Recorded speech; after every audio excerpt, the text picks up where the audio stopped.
बिस्मिल्लाहिर्रहमानिर्रहीम अस्सलाम वालेकुम। Welcome to lesson number 23।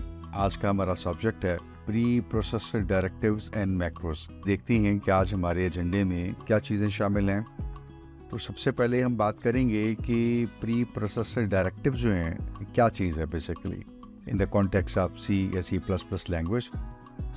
उसके बाद हम देखेंगे दूसरे नंबर पे कि हमारे पास सबसे ज़्यादा इस्तेमाल होने वाला जो प्री प्रोसेसर डायरेक्टिव यानी इंक्लूड है वो हम देख लेंगे।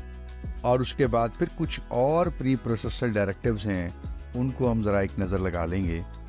थर्ड पे हम देख लेंगे कि एक मैक्रो जो है वो क्या होता है और उसका क्या बेनिफिट है हमारे प्रोग्राम में, और अगर हमें डिफ़ाइन करने हो, बनाने हो, क्रिएट करने हो या प्रोग्राम करने हो तो मैक्रो कैसे प्रोग्राम किए जा सकते हैं या कोड किए जा सकते हैं। उसके बाद हम देख लेंगे ये सारी चीज़ें जो हमने डिस्कस की हैं, मैक्रो, उनका यूज़, डेफिनेशन वगैरह, उनका इस्तेमाल, तो उन सब चीज़ों को हम इंटीग्रेट करेंगे या इनकॉर्पोरेट करेंगे एक छोटे से प्रोग्राम में। और जितनी चीज़ें हमने रिव्यू की हैं उन सबको ज़रा एक एक्शन में एक एग्जांपल करके देख लेंगे। और लास्ट में हम सिर्फ देख लेंगे कि नेक्स्ट जो हमारा टॉपिक है क्या हो सकता है। ठीक है, तो चलिए स्टार्ट करते हैं। तो सबसे पहले इस सवाल के जवाब में कि प्री प्रोसेसर डायरेक्टिव क्या होता है, हम इस लफ्ज़ को थोड़ा सा ब्रेक डाउन करके इसको समझने की कोशिश करते हैं इन इट्स सिंपलेस्ट फॉर्म। आप प्री से समझ सकते हैं, जो प्री का वर्ड है वो आपको बता रहा है कि कोई चीज़ शायद पहले हो रही है या कोई कर रहा है, आसान लफ्ज़ों में। और प्रोसेस तो होता है कोई एक काम, कोई एक चीज़ पहले कोई कर रहा है। Pre processor something, some agent, some processor, some component is doing something before or prior। यानी हम एक काम कर रहे हैं या हमने काम करना है तो उससे कोई पहले चीज़ हो रही है या कोई चीज़ कर रहा है। आसान लफ्ज़ों में डायरेक्टिव जो लफ्ज़ है बेसिकली आप ये समझ लीजिए, इसका मतलब किसी को इंस्ट्रक्ट करना या इंस्ट्रक्शंस देना। तो यानी अब हम इन दोनों को अगर सी के कॉन्टेक्स्ट में हम देखें तो मुराद क्या होगी, कंपाइलर को आपका कोड कंपाइल करने से पहले कुछ इंस्ट्रक्शंस दी जाती हैं कि आपने ये काम करने हैं। वो काम पहले कंपाइलर करता है और उसके बाद फिर आपका मेरा कोड जो दिया होता है, सोर्स कोड, सीपीपी की फाइल, वो उसको कंपाइल करना शुरू करता है। हमारे प्रोग्राम्स में जितने भी प्री प्रोसेसर डायरेक्टिव्स होते हैं वो हमारा प्रोग्राम कंपाइल करने से पहले कंपाइलर के लिए इंस्ट्रक्शंस होती हैं, कंपाइलर उनको फुलफिल करता है और उसके बाद हमारा प्रोग्राम जो है वो उसको कंपाइल करना स्टार्ट करता है। ये स्टार्ट होती हैं हैश सिंबल से। वैसे तो ये शार्प सिंबल कहा जाता है, लेकिन आम तौर पे ज़्यादातर टर्म जो है ना वो इस सिंबल के लिए हम लोग हैश सिंबल या हैश साइन कहते हैं। तो कोई इंस्ट्रक्शन जो स्टार्ट हो रही है विद द शार्प और हैश साइन, उसको हम क्या कहते हैं, प्री प्रोसेसर डायरेक्टिव है। और ये इंस्ट्रक्शन किसके लिए है, कंपाइलर के लिए। और ये आम तौर पे हमारे कोड से पहले लिखा होता है। आपने अभी तक के प्रोग्राम्स देखे हैं, हैश या शार्प इंक्लूड, ये हम सबसे पहले लिखते हैं। और ये इंस्ट्रक्शंस कंपाइलर के लिए हैं, उसको एग्जीक्यूट करनी है, उसको फॉलो करनी है, उसको फुलफिल करनी है। And once these are fulfilled तो उसके बाद कंपाइलर जो है वो आपका मेरा कोड गिवन जो है उसको कंपाइल करना स्टार्ट करता है। इसका पर्पस या इसका मकसद, ये ऐसा हम क्यों करते हैं या ऐसा क्यों ज़रूरी है, देखें दो तीन चीज़ें हैं। सबसे पहली बात तो ये है, मैंने आपने कुछ स्टैंडर्ड लाइब्रेरी फंक्शन यूज़ किए हुए हैं जो हमारे प्रोग्राम में तो डिफाइंड नहीं है, वो कहीं और डिफाइंड है। तो उनका कुछ पीस ऑफ कोड रिक्वायर्ड होता है हमारे प्रोग्राम के पीस ऑफ कोड के साथ कंबाइन करके। आप ये समझ लीजिए, वैसे तो वो ऑब्जेक्ट कोड और हमारी फाइल की जो ऑब्जेक्ट कोड है वो लिंकिंग पे जाके उनको कंबाइन करता है और उसके बाद फिर एग्जीक्यूटेबल जनरेट होती है। ये शायद हमने थर्ड फोर्थ लेक्चर की जब इंट्रोडक्शन हम कर रहे थे तब हमने ये लिंकिंग का और पूरा एग्जीक्यूशन का प्रोसेस भी रिव्यू किया था। तो एक तो ये होता है कि आपका मेरा प्रोग्राम जो है उसको एग्जीक्यूट होने के लिए अगर कुछ और फाइलें, कुछ और पीस ऑफ कोड या इंस्ट्रक्शन चाहिए तो वो हमारे फाइल में इंक्लूड किया जाता है। ये हो सकता है कि हमने किसी और फाइल में कॉन्स्टेंट्स डिक्लेयर कर लिए हैं। अभी तक हम बिल्कुल सिंपल और छोटे प्रोग्राम्स कर रहे हैं। आप ज़रा बड़ी एप्लीकेशंस को देखिए तो वहाँ बहुत सारे कॉन्स्टेंट्स डिफाइन हो सकते हैं। और एक प्रैक्टिस ये भी है कि आप फंक्शंस के जो प्रोटोटाइप हैं या कॉन्स्टेंट्स हैं, इनको अलग फाइल में आप डिफाइन कर लेते हैं और उसके बाद फिर आप इंक्लूड कर लेते हैं। आपको याद होगा हमने अपनी एक यूज़र डिफाइंड स्मॉल एक सिंपल सी हेडर फाइल बनाई थी और उसमें फंक्शन का प्रोटोटाइप लिखा था, और वो फिर हमने फंक्शन के जो प्रोटोटाइप वाली हेडर फाइल थी उसको अपने मेन प्रोग्राम में, जहाँ हमने फंक्शन की इम्प्लीमेंटेशन लिखी थी, वहाँ हमने इंक्लूड की थी। तो आप कॉन्स्टेंट्स डिफाइन कर सकते हैं किसी और फाइल में और उसको इंक्लूड कर सकते हैं। आप कोई और कंडीशन सेट कर सकते हैं कंपाइलेशन के लिए। अभी आगे चल के हम एक जो डायरेक्टिव है उसको हम देखते भी हैं, वो सिर्फ इस पर्पज़ के लिए इस्तेमाल होता है। तो इस तरह के कुछ काम हमने करने होते हैं। तो ये असल में मकसद है कि हम अपनी प्री प्रोसेसर डायरेक्टिव जो है उसको अपने प्रोग्राम का हिस्सा बनाते हैं, शामिल करते हैं, या अपने प्रोग्राम से उसको पहले लिखते हैं। अब जल्दी से कुछ बेसिक इंट्रोडक्शन तो है हमारा इंक्लूड के डायरेक्टरी के साथ, क्योंकि अभी तक हम यूज़ करते आ रहे हैं डे फर्स्ट से। तो हम ज़रा इसका छोटा सा एक जायज़ा फिर ले लेते हैं, ज़रा थोड़ा सा को इम्प्रूव और इनहेंस करने के लिए इस कॉन्सेप्ट का। देखिए, इंक्लूड का जो प्री प्रोसेसर डायरेक्टिव है ये कंपाइलर के लिए है, और कंपाइलर को ये बताती है कि आपने कुछ इंक्लूड करना है। इसका मतलब ये है कि कंपाइलर, एक लम्हे के लिए कंपाइलर के लिए सोचिएगा कि जब उसको ये इंस्ट्रक्शन मिलती है तो उसको समझ आ जाती है कि कुछ स्टैंडर्ड लाइब्रेरी फंक्शंस या स्टैंडर्ड लाइब्रेरी या कुछ और एक्सटर्नल फाइल्स में से कुछ पीस ऑफ कोड जो है उसको यहाँ ला के इस फाइल के साथ, इस सोर्स कोड के साथ इंक्लूड करना है, और उसको फिर कंपाइल और ऑब्जेक्ट कोड और लिंक और एग्जिट, ये सारा प्रोसेस बाद में फिर करना है। आम तौर पे ज़्यादातर आप ये कह सकते हैं कि इंक्लूड का जो कीवर्ड है वो हम अपनी हेडर फाइल्स, यानी स्टैंडर्ड हेडर फाइल्स जो प्री डिफाइंड होती हैं, IO stream, stdio, F stream है, और इसी तरह string.h वगैरह, ये सारी हेडर फाइल्स प्री डिफाइंड हैं, ये हम इंक्लूड कर सकते हैं। हम अपनी यूज़र डिफाइंड बना के उसको इंक्लूड कर सकते हैं। सिंटैक्स थोड़ा सा डिफरेंट है, लेकिन ये हम कर सकते हैं। इंक्लूड का जो कीवर्ड है या ये इंस्ट्रक्शन है, प्री प्रोसेसिव डायरेक्टिव है, ये इस चीज़ को मेक श्योर करता है कि आपका प्रोग्राम कंपाइल होते वक्त उससे पहले जितनी ज़रूरी चीज़ें हैं, जितनी प्री रिक्विजिट्स हैं, वो सारी की सारी अवेलेबल हों, ताकि आपका प्रोग्राम सक्सेसफुली कंपाइल हो सके। क्या आपका कोड कंपाइल होना है उससे पहले जितनी भी चीज़ें चाहिए, वो पीस ऑफ एलिमेंट्स हैं, मैक्रोज हैं, कॉन्स्टेंट्स हैं, फंक्शंस के प्रोटोटाइप्स हैं, वो सारे क्या होने चाहिए, आपके प्रोग्राम के पास उनकी एक्सेस होनी चाहिए, आपके प्रोग्राम उसका पार्ट बन चुके हुए हों, ताकि आपका प्रोग्राम जो है वो सक्सेसफुली कंपाइल किया जा सके। तो हम ऐसा इसलिए भी करते हैं कि एक बार एक फाइल आपने लिख दी है, उसको आप मल्टीपल टाइम्स जो है वो यूज़ कर सकते हैं। तो इससे क्या होता है, इससे मॉड्युलैरिटी आती है। ये इनफैक्ट ये एक मॉड्युलैरिटी की अप्रोच है, और दूसरा कोड रीयूजेबिलिटी की है। देखिए, आपने अगर एक फंक्शन किसी एक फाइल में प्रोटोटाइप भी लिख दी, इम्प्लीमेंटेशन भी कर दी, सब कुछ आपने वहीं कर दिया, दूसरी दफ़ा आपको सेम वही फंक्शन बनाना पड़ेगा या यूज़ करना पड़ेगा, आपको फाइल 2.cpp में दोबारा लिखना पड़ेगा। लेकिन यही फंक्शन आप किसी थर्ड फाइल में रख देते हैं और मल्टीपल टाइम्स आप उसी फाइल को सिर्फ इंक्लूड करते जाएंगे, तो ये क्या, कोड रीयूजेबिलिटी है। और शुरू के इंट्रोडक्शन के लेक्चर्स में हमने कहा था, एक अच्छा प्रोग्रामर या एक अच्छी प्रोग्रामिंग हैबिट क्या है कि आप मॉड्युलैरिटी के ऊपर भी फोकस करें और आप अपने कोड रीयूजेबिलिटी के ऊपर भी फोकस करें। इट सेव्स टाइम्स और it saves time for changes. अगर आपने 10 फाइलों में 10 बार वो फंक्शन लिखा हुआ, आप अपने चेंज करना है, सारी फाइल्स में करेंगे। अगर आपने एक फाइल में रख दिया कहीं लिख के और 10 दफ़ा आपने यूज़ किया है, तो एक ही फाइल में चेंज करेंगे, इम्पैक्ट 10 फाइलों में आपको खुद नज़र आ जाएगा।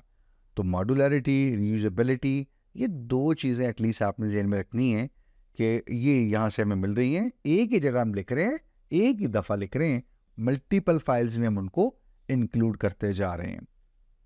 कुछ और डायरेक्टिव्स हैं, जैसे मिसाल के तौर पे हमारे पास डिफाइन का डायरेक्टिव होता है। आम तौर पे ये मैक्रोज के डिफाइन करने का काम करता है, और अभी हम देखते भी हैं कि मैक्रोज क्या है। क्विकली आप ये समझ लीजिए कि ये कुछ कॉन्स्टेंट्स होते हैं या कुछ कोड स्नाइपेट होता है, छोटा सा, दो चीज़ें होती हैं। तो वो अभी हम देखते भी हैं, इनफैक्ट आज के एग्जाम्पल भी हम इनसे रिलेटेड ही करेंगे।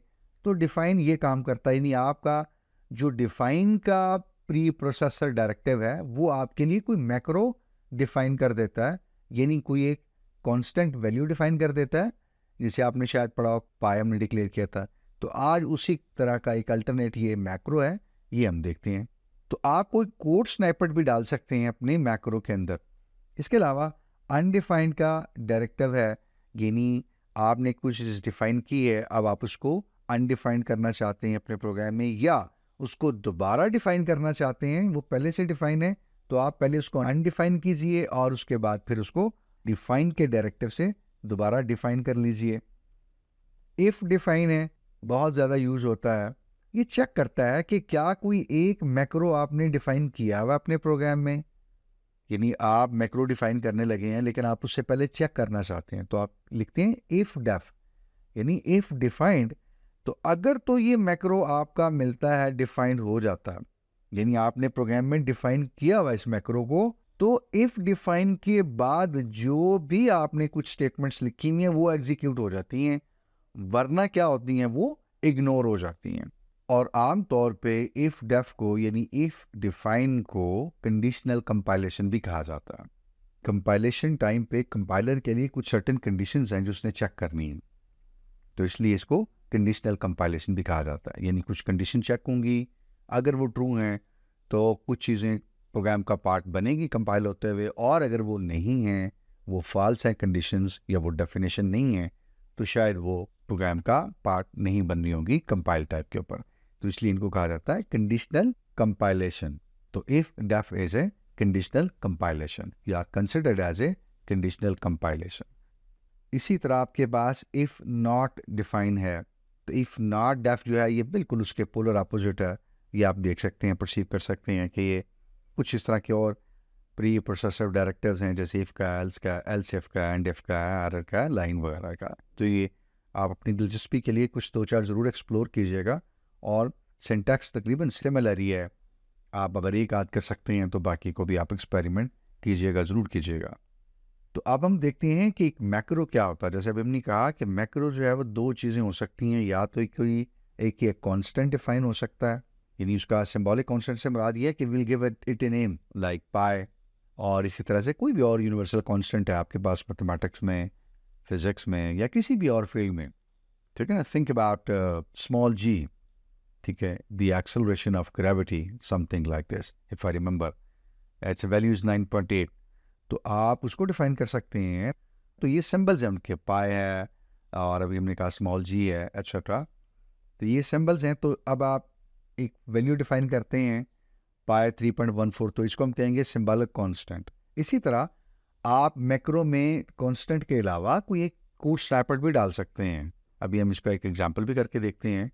तो आप एक डिफाइन करेंगे, और बिल्कुल ये सिमिलर, आप ये समझ लीजिए आसानी के लिए कि जैसे एक फंक्शन हम डिफाइन करते हैं, उस फंक्शन का नाम होता है, उसके पैरामीटर कितने लेगा, और उसके बाद फिर वो कंपटीशन क्या करेगा और रिटर्न क्या करेगा। तो ये कुछ ऐसा ही कोड स्नैपेट हम लिखेंगे। तो ये दो चीज़ें मैक्रोस से आप डिफाइन कर सकते हैं, सिंबॉलिक कांस्टेंट या फिर कोई एक पीस ऑफ कोड या कोड स्नैपेट आप डिफाइन कर सकते हैं।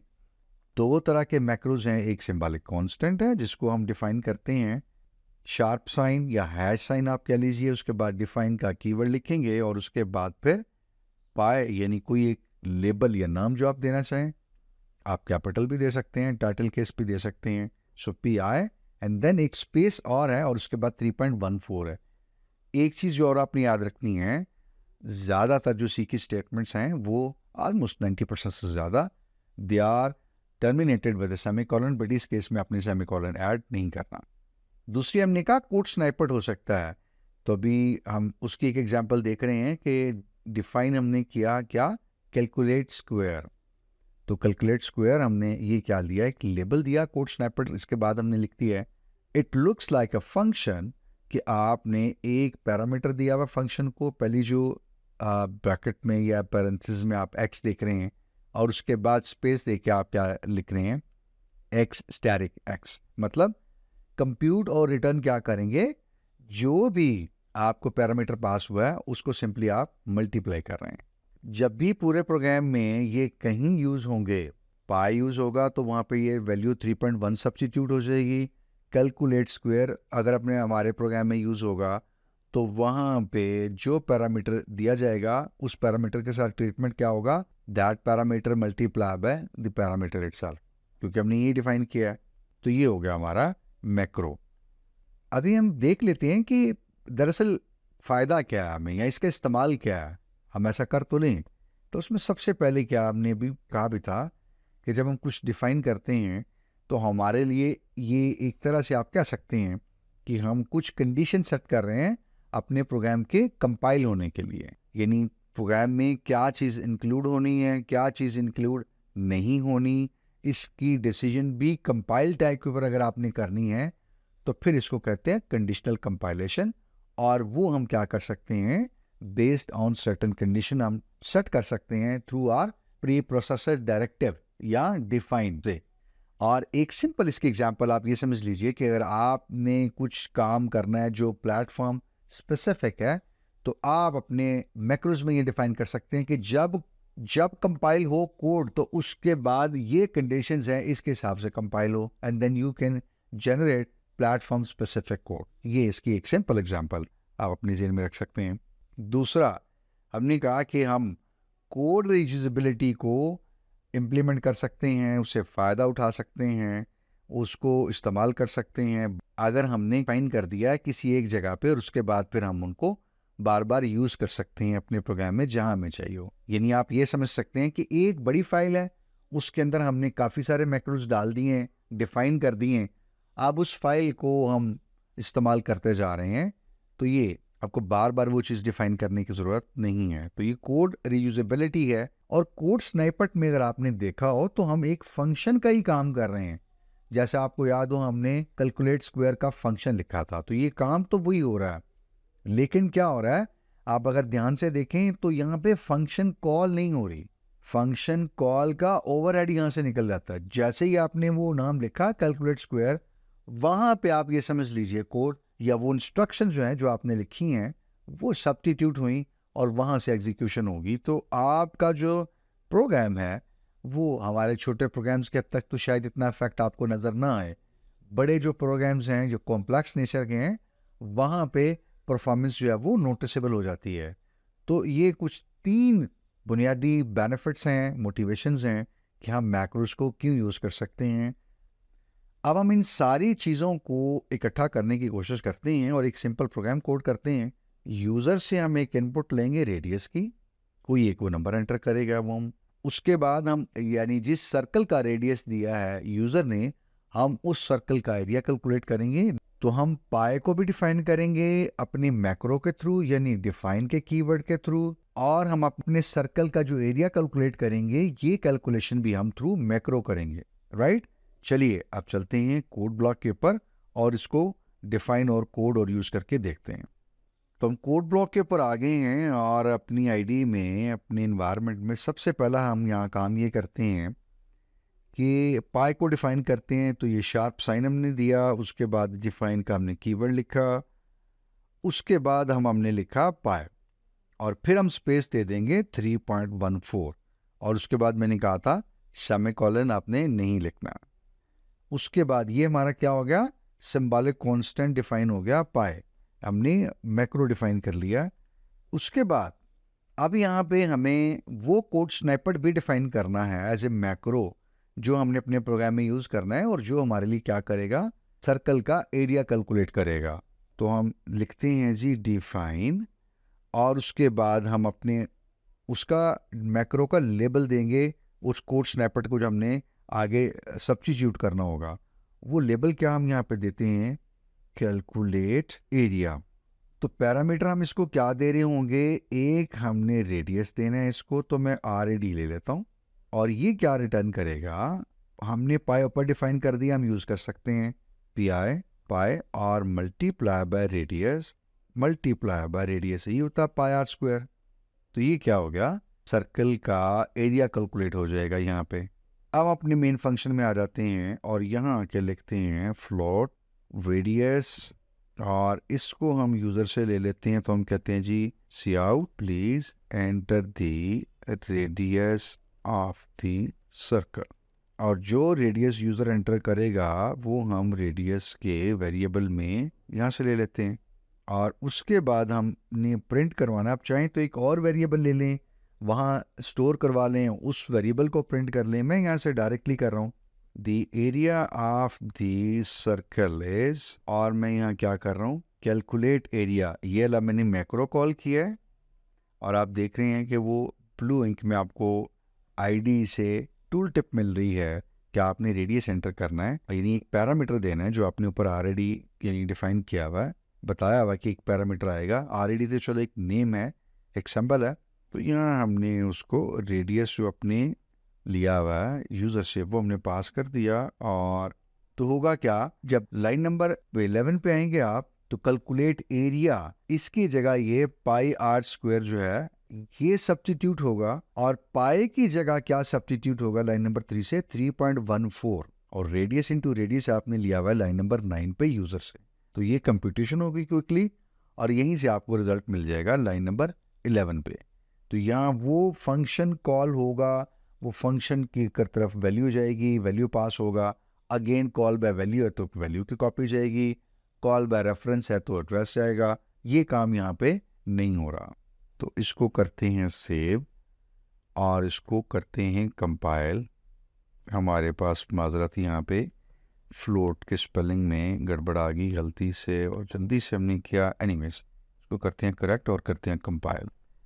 तो हमारा पहला प्रॉम्प्ट आ रहा है जी के line number 8 enter the radius. तो हम यहाँ रेडियस एंटर कर लेते हैं 4.62 और एरिया आपके पास आ रहा है 67.0214।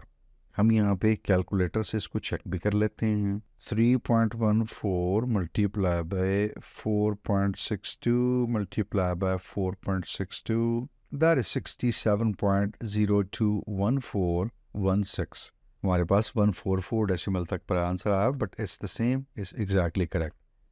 ठीक है, तो ये हमने एक ऊपर सिंबॉलिक कांस्टेंट डिफाइन किया है और दूसरा यहाँ पे हमने जो दूसरी बात कही थी कि हम यहाँ पे कोड स्नाइपेट भी डिफाइन कर सकते हैं इन आर मैक्रो।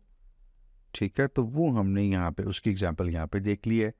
तो ये हमारा सिंपल सा प्रोग्राम था कि आपने मैक्रोस को किस तरह से डिफाइन करना है, यानी कोड स्नाइपेट को भी और अगर सिंबॉलिक कांस्टेंट है। ओके जी, नेक्स्ट जो है वो हम देखेंगे कि बड़ा इंटरेस्टिंग टॉपिक है प्रोग्रामिंग का, वो है मेमोरी मैनेजमेंट। और उसमें हम देखेंगे कि आपने मेमोरी एलोकेट कैसे करनी है, मेमोरी फ्री कैसे करनी है जो आपने रिजर्व की हुई है या एलोकेट करवाई है पहले। एक प्रॉब्लम आता है मेमोरी मैनेजमेंट में मेमोरी लीक का, जिसकी वजह से बहुत सारे मसाइल खड़े हो सकते हैं। इवन आपका OS भी क्रैश कर सकता है और कई आपके प्रोग्राम भी क्रैश कर सकते हैं अनफॉर्चुनेटली। तो हमें we should be well aware आपके मेमोरी लीक्स क्या हैं, और क्योंकि हमें उनसे अवॉइड करना होता है। एक और बहुत बड़ा जो प्रॉब्लम आता है वो डैंगलिंग पॉइंटर्स का। It's a very very important concept, तो वो हम देखेंगे इंशाल्लाह कि डैंगलिंग पॉइंटर्स क्या हैं और उससे फिर हत्तुल विसा किस तरह से आपने अवॉइड करना है, या वो क्या गैप्स हैं जिनकी वजह से ये आता है।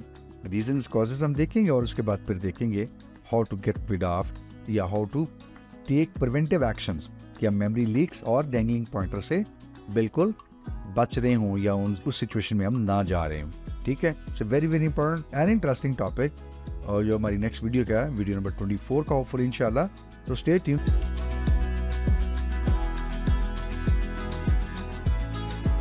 Thank you for watching. हमने कोशिश की है कि कंटेंट को सिंपल और आसान रखा जाए ताकि एटलीस्ट आपको बेसिक चीज़ें जो है वो क्लियर हुई हों। फिर भी किसी कॉन्सेप्ट से रिलेटेड हमने जो इम्प्लीमेंटेशन की है उस प्रोग्राम से रिलेटेड आपका कोई सवाल हो, कोई सजेशन देना चाहें, कोई कमेंट करना चाहें, वीडियो के ऊपर कोई फीडबैक शेयर करना चाहें, तो please do not hesitate to mention in the videos comment section. Memory management में जब तक आपसे बात होती है कोशिश कीजिए कि मैक्रोज को एटलीस्ट एक दफ़ा बनाना सीखिए और उसके बाद रन करके कुछ थोड़ा सा एक्सपेरिमेंट कीजिए। और इम्पोर्टेंट भी है कंसिडरिंग योर एग्ज़ाम। तो चलिए आपसे बात होती है वीडियो नंबर 24 में मेमोरी मैनेजमेंट के बहुत ही इंटरेस्टिंग टॉपिक के साथ। टिल देन अपना ख्याल रखिएगा, खुदा आपका हामी नासर हो और आपके लिए आसानियाँ फरमाए। मुझे दीजिए इजाज़त। अल्लाह हाफिज़, फ़ी अमान अल्लाह। अस्सलामु अलैकुम व रहमतुल्लाह।